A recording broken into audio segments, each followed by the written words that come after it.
Good evening, friends, and welcome back to this series of Fireside stories. I apologize in advance for my neighbor's dog barking in the background. I don't know what it is. The same time every night, he just goes ballistic. So I'm going to try to project my voice so that the microphone picks up me and not him. But without further ado, let's get into tonight's story. Submitted for your approval, The Tale of the Shining Rock. Now, this is not Charles Frazier's Legend of Shining Rock that I've shared previously in my Art Loeb videos. This is the Cherokee Legend of Shining Rock, which, although they do share similar themes of paradise lost and the actions of one impacting many, they are very different stories. It's said that the first man and first woman with their son lived at Shining Rock Mountain in what is today Pisgah National Forest. Every day, the man would go out into the forest and come back with fresh meat for his family to eat. The boy asked his father if he could go with him, but he forbid it. One day, as the man was cleaning his kill, a drop of blood fell into the river. From this drop of blood, a boy sprang forth. The man and his wife took him in, but it was clear he was not like their son. He was wild, cunning, and manipulative. Still, he became a close companion of their son. And one day, as they were playing, the wild boy asked the son, "Where is it your father goes every day?" The son replied he didn't know. He wasn't allowed to go with his father. But he did know that wherever it is his father goes, he always comes back with meat for them to eat.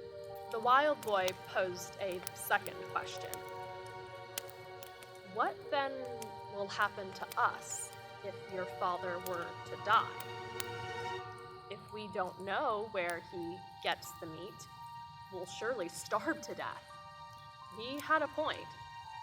So, the next morning, the two boys followed the father. He led them to an enormous cave. Blocking the entrance to the cave was a stone. The boys watched as the father rolled the stone away, and from the entrance of the cave, a deer sprinted out. The father rolled the stone back and quickly killed the deer. When they were sure that the father had left, the two boys approached the enormous cave and, summoning all their strength, pushed the stone away from the entrance. Immediately, every kind of animal came stampeding out. In a panic, they tried to push the stone back, but it was no use. It was stuck. Hearing the commotion in the distance, the father returned to the cave to find the two boys still trying to push the stone. But it was too late. The cave was now empty. The father scolded the boys. "What have you done?" From that day on, man had to track and hunt for his food. I like a lot of things about this story, but I especially like the similarities it shares with the fall of man account in Genesis. In the same way that the serpent asks Eve, "Did God really say?"